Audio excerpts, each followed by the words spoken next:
Alright, no intro like usual. I don't even know if y'all can see me properly.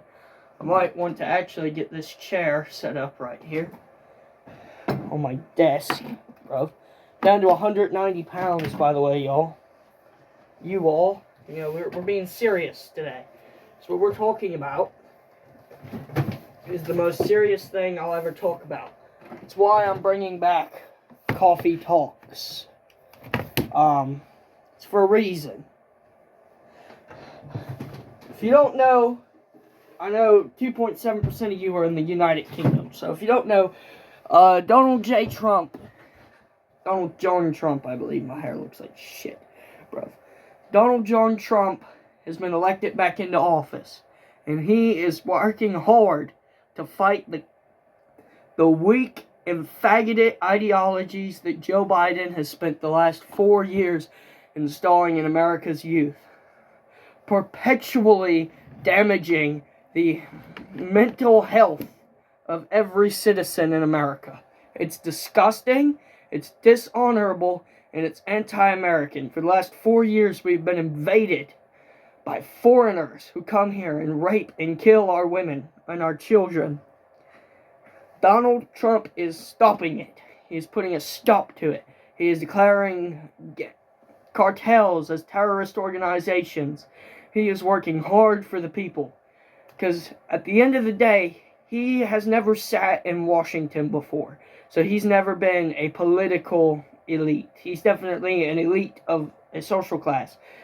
But the government still affects him. And he is tired of it himself. And he is working hard to fix the things that are harming the country he loves. So,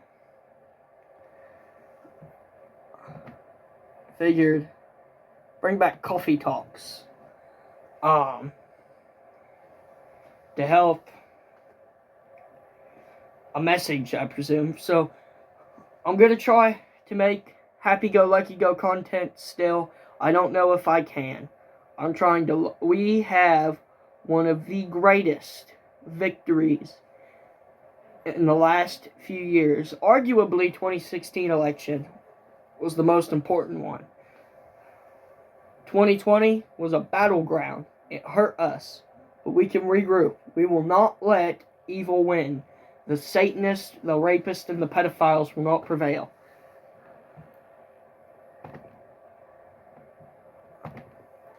So I figured I would spend just a little bit here talking about misconceptions with the left-wing liberals. As I said in my speech, fight, fight, fight for America. We need to work hard as the victorious to heal the defeated, for they became oppressors when they were victors. We need to heal the defeated. We need to rehabilitate them as functioning members of society that don't believe in the weak ideologies that are destroying the young men and women of America today. I'll tell you what's going to happen if we don't heal them. We'll probably secure 2028. However, it's been interesting. We haven't had a consecutive Democrat or Republican administration since Reagan Bush. Because after that, it was Bush Clinton, Bush Obama, Obama Trump, Trump Biden, Biden Trump. It's been switching in between. 2028, I believe we'll secure another Republican victory. But I'm saying, within the next 3 elections, if we do not have consecutive conservative men who genuinely are vigorously trying to fix the issues in this country, then we are going to fall into a dark age. And the weak ideologies that are attacking the strong young men of America today are going to destroy this country. Eventually, every young boy is going to fucking go around painting their fingernails, wearing tutus and dresses, and when their dad tries to yell at them and say, no, you're going to go to the gym today, he's going to go to jail for child abuse because he's not letting his kid be a faggot. And that's the truth. Hang on. There's a few people watching on Rumble right now. Alright, so I'm going to go ahead and debunk a few things that liberals believe Trump stands for. Starting off with Project 2025. And now I'm going to tell, if y'all don't know what Project 2025 is, I'm going to tell you right now.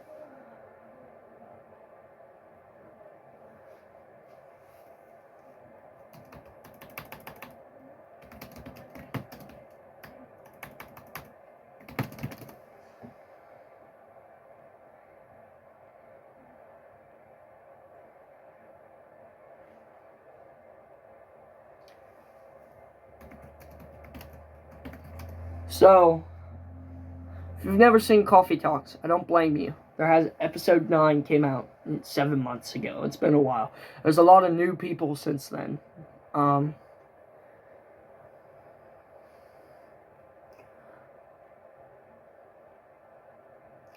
here's some of the policies Project 2025 has. I'm only going to read one bullet point from each. Reducing the federal workforce, significant downsizing of government agencies to limit what is seen as a bureaucratic overreach. Deregulation of energy production, prioritizing fossil fuels like oil, gas, and coal while scaling back renewable energy incentives. Immigration reform, border security, expanding physical barriers, walls, and increasing surveillance technologies at the southern border. Which, most of these are not, how do I put this? Most of these are good. There are some I take issue with. But the whole point is in defense of Donald Trump today. And he has never said he supported Project 2025.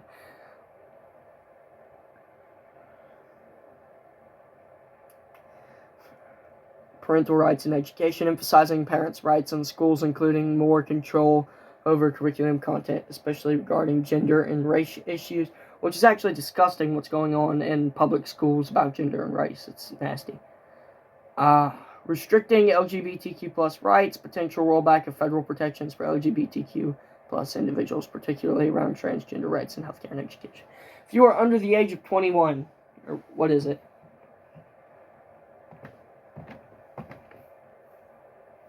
What age do men and women stop growing at? That's a good.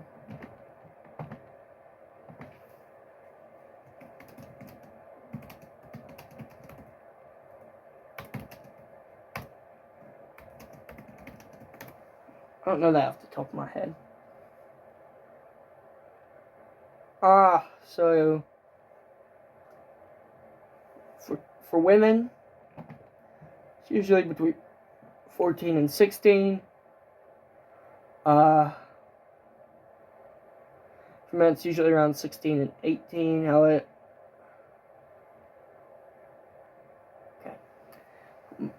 Alright. So that's pretty young. I wouldn't say that. If you are under the age of 21 in the United States, I believe you should not be allowed to be transgender.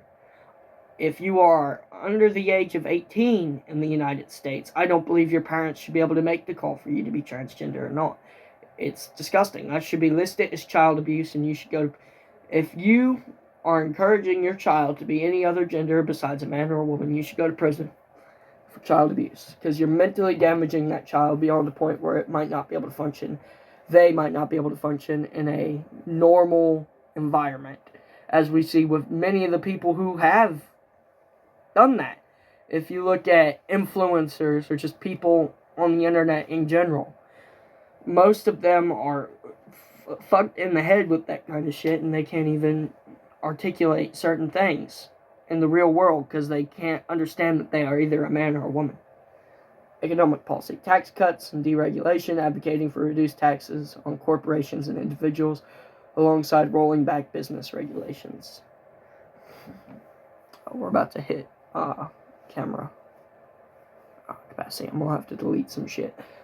Anyways, I'm gonna try to read off a few more, then we're gonna talk. Strengthening the military, increase funding for defense while focusing on countering threats like China and Russia. In the modern age, If you have a scary enough military, then I believe we can avoid nuclear arms fights. By that I mean, I think most people, most world leaders, Putin, Trump, enjoy the threat they have with nuclear weapons, but it's a mutually assured destruction, and I don't think anybody wants to, if there are human survivors, be remembered as the man who killed the world. I don't think that wants to be the legacy of anybody. Or at least I hope not. Potential repeal. Health deregulation. Potential repeal of parts of the Affordable Care Act and limiting federal involvement in healthcare. Obamacare. Yay.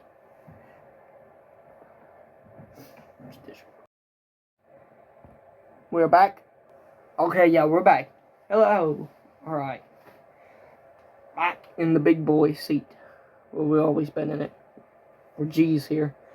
Health policy deregulation. Alright, I've read that.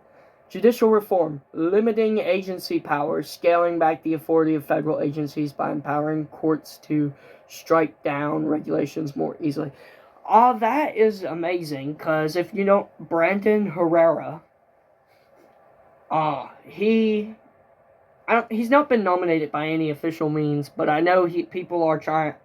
I don't know if petition's the right word, but like suggesting on Twitter. I've noticed that he should be the head of the ATF, and he wants to abolish the ATF. Let me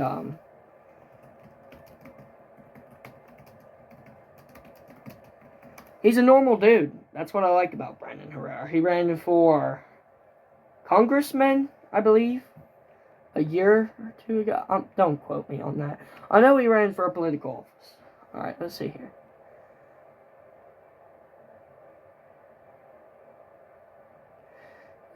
Basically, yeah. He's,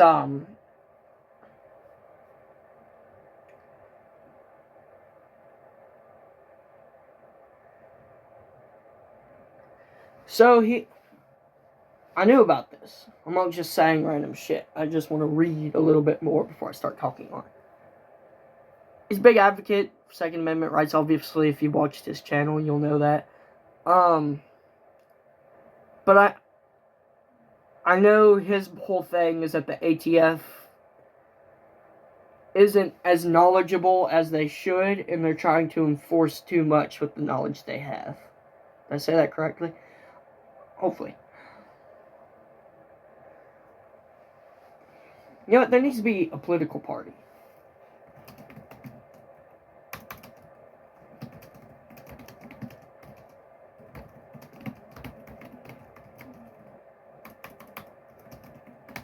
And it needs to be the Constitutionalist Party.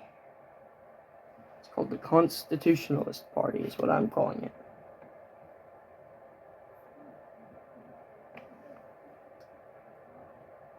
Okay. So there's the Constitution Party, but I want the Constitutionalist Party. We'll never win president. It's impossible for a third-party candidate to win president in the United States. But we can always get other offices or appointments, such as RFK Jr. with the Trump administration. If we find someone who's willing to compromise and work with that party, they'll get into office somewhere, some way. And maybe eventually, 25 or 50 years down the road, they'll become president. They'll be a president or major presidential candidate for the Constitutionalist Party. Basically, Constitutionalist Party, I've outlined for it. If there's not a constitutional amendment, such as the repeal of prohibition, there's 27 of them. I can't number them off right now. No, the 13th is slavery, I believe. I'm not sure. I don't have the Constitution pulled up. I have a copy I usually keep on hand, though. I don't see it right now.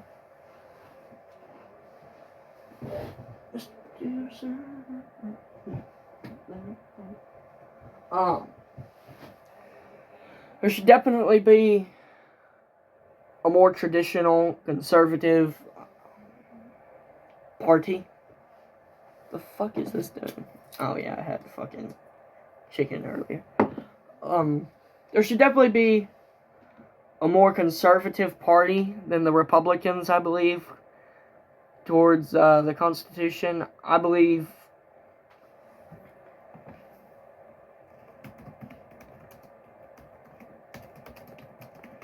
I know after Vietnam, the presidential ability to send troops was highly... Yeah, the War Powers Resolution, 1973. The president must consult with Congress before sending U.S. forces into... and that's technically a violation of Article 2, Section 2 of the U.S. Code. Designates the president as commander-in-chief of the armed forces, giving him the authority to direct military operations. Article 1, Section 8 grants the Congress the power to declare war. Okay. I think the war resolutions, I knew what it said. I didn't know what it was called. The War Powers Resolution of 1973, I think it's unconstitutional. That's my opinion. Yes, it gives more power to the president, but it also allows for a more constitutional function of the government, which is the Constitution. That makes sense. Hopefully. And then there is one final thing I want to talk about before I go into miscellaneous. The Trump Bible.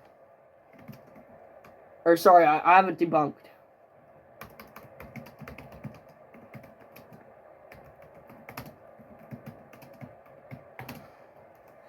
That Trump doesn't support Project 2025. You thought I wasn't going to do it. You were hoping I wasn't going to do it. He's distanced himself multiple times. But Russell Vought has been nominated to lead Office of Management Budget. He's a huge proponent of that.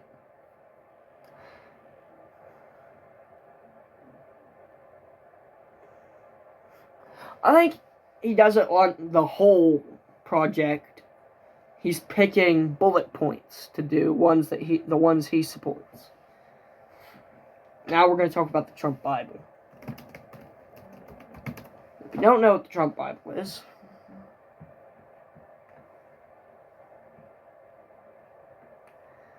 the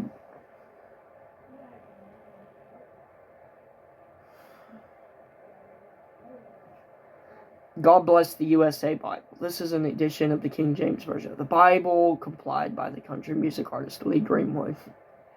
It includes additional content related to the United States and was first published in 2021.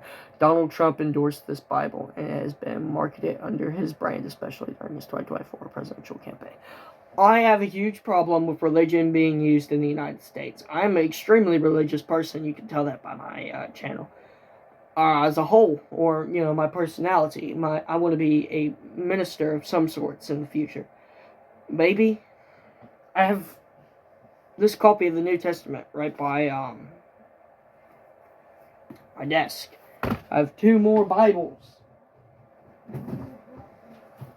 right here by my desk. I got more, like right here. There's some on the bookshelf I can't get to because it's piled up next to my law. Oh, there's one on the bookshelf right there.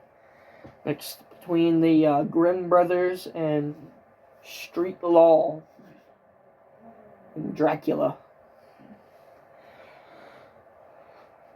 Anyway, the point of that was I'm extremely religious. I love Jesus Christ, my Lord and Savior.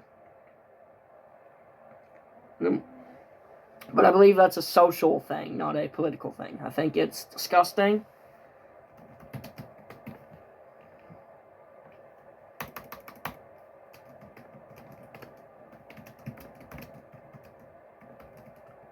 And I think that's sinful to add to the Bible. I truly do. And I think overall the use of religion in the political sense of the Trump campaign was really misused. And I think Kamala misused it as well. The whole Christ is King. I think you're at the wrong rally. That's rude. She's basically alienating Christian audiences, which I wouldn't try to attract a religious demographic. I'd try to attract the people as a whole. She really tried to be the working man's president, but I think picking a demographic alienates a huge amount of people. Anyway, when Vance said Christ is king, I'm really iffy on that, but in general, the whole use of religious imaging during the campaign was really, I don't want to say distasteful, because that's their faith. I prayed for Donald Trump too. When I heard he got shot, I prayed for him immensely. I wanted God to save that man so he could save this country.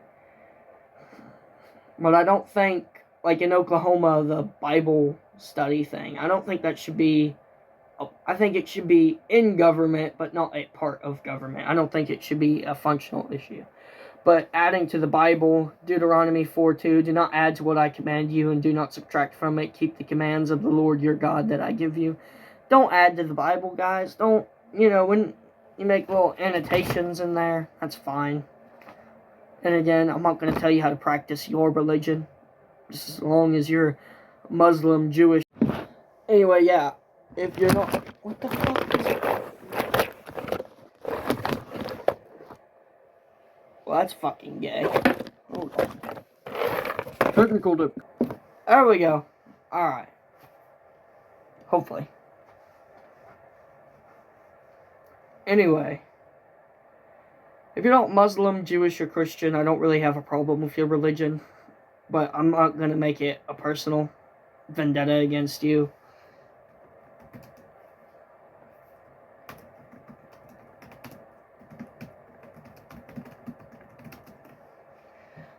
I mean, it's in Scripture as well. Romans 12:18. If it is possible, as far as it depends on you, live at peace with everyone. I'm not going to antagonize anybody of another religion, because that's against what Jesus Christ would want for me as a good Christian. Again, 1 Peter 3:15-16. But in your hearts, revere Christ as Lord. Always be prepared to give an answer to everyone who asks you to give the reason for the hope that you have.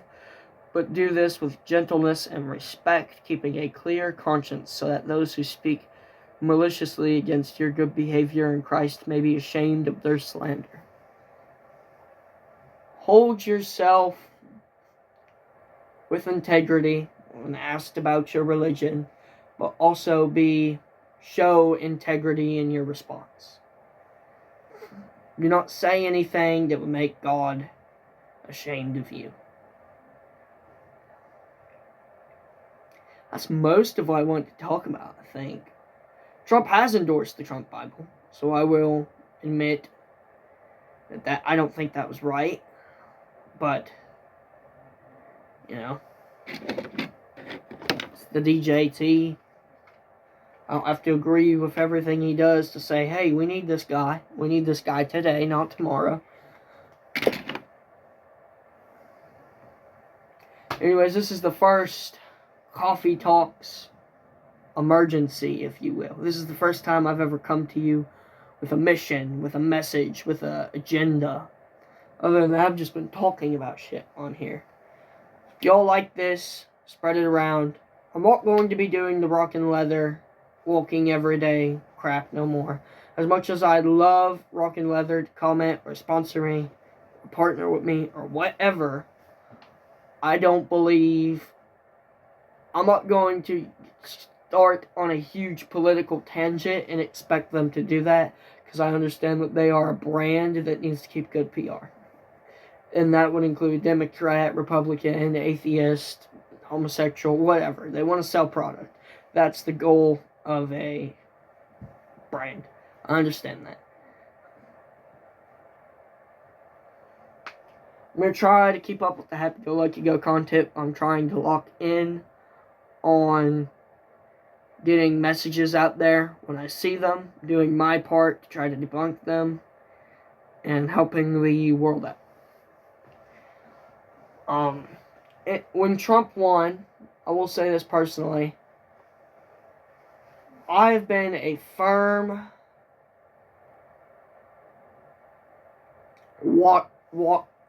I've tried not to fall into the lost cause mythology, right? I've got Confederate flags, I've got Confederate flag hats, knives, boots. I try not to fall into the lost cause mythology. I try to look at it like this. My ancestor was a Confederate veteran. And I have a hat with the stars and bars on it because that was the flag of the government he fought for. His name was Thomas J. Jump of the 6th Kentucky Cavalry Division. I honor and respect my ancestor and what he fought for was inherently wrong. Does that make sense? I have the flag to remember what he has done, not as much glorify it, because the Confederacy was an evil slavery-driven country that should have no sympathy or control over any modern day anything. I think it's good that the Confederate flag was banned from the Mississippi state flag. I'm not a Mississippian, so I probably shouldn't comment on that. But I think it's distasteful. It's disrespectful to the United States to have that flag. I had it on my door, and I made sure the nail were on the right side. I have my American flag. It's just slightly higher than the Confederate flag out of respect. But since then, I'm all well, the Confederates, the Confederate flag's racist. I think symbols can change. Hitler made the swastika a symbol of Nazism, and it used to be a Buddhist symbol of peace and brotherhood. I think if we start using the Confederate flag in a tasteful, respectful way, it would disregard its original purpose, and make itself into a new symbol, symbolizing something else. But until that's a larger accepted opinion, I've taken it down and in a sense replaced it with the German imperial flag. That is because around the 1870s, so Imperial Germany, during Wilhelm II's unition of Germany, wasn't Germany. My mother's mother, so my grandmother on my mother's side of the family immigrated to the United States during that time. So that makes me, let me do some math. Quick maths. It was her great-grandma, so that go by generation. 50%, let's see here.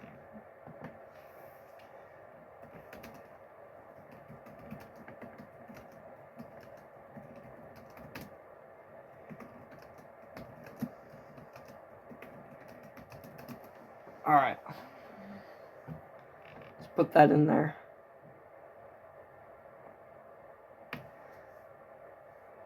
I am 6.25% German. It's larger than I thought. I'm a melting pot, really. If you look at my genealogy, I'm a melting pot. I'm not claiming to be German. I'm not claiming to be Cherokee Indian. But I am claiming to be,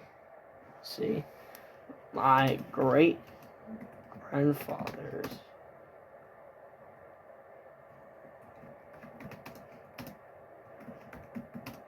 what?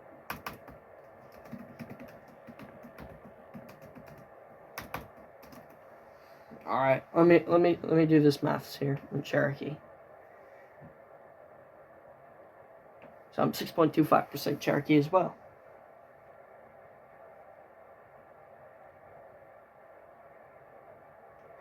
Alrighty. So I'm not claiming to be that, but I respect that grandparent, if you will, and their heritage as well. So I don't know, is there like a Cherokee nation? Is there a Cherokee flag? I might get a Cherokee flag. No, I'm not going to take down the fucking American flag for a Cherokee flag. Fag. Background, see that. That's pretty neat. It's yellow. You don't see too many yellow flags. See here, they got them on Amazon. Oh yeah. I will be getting a Cherokee flag. In the next Coffee Talks, I'll have a Cherokee flag. Anyways, ladies and gentlemen, I hope you have a good day.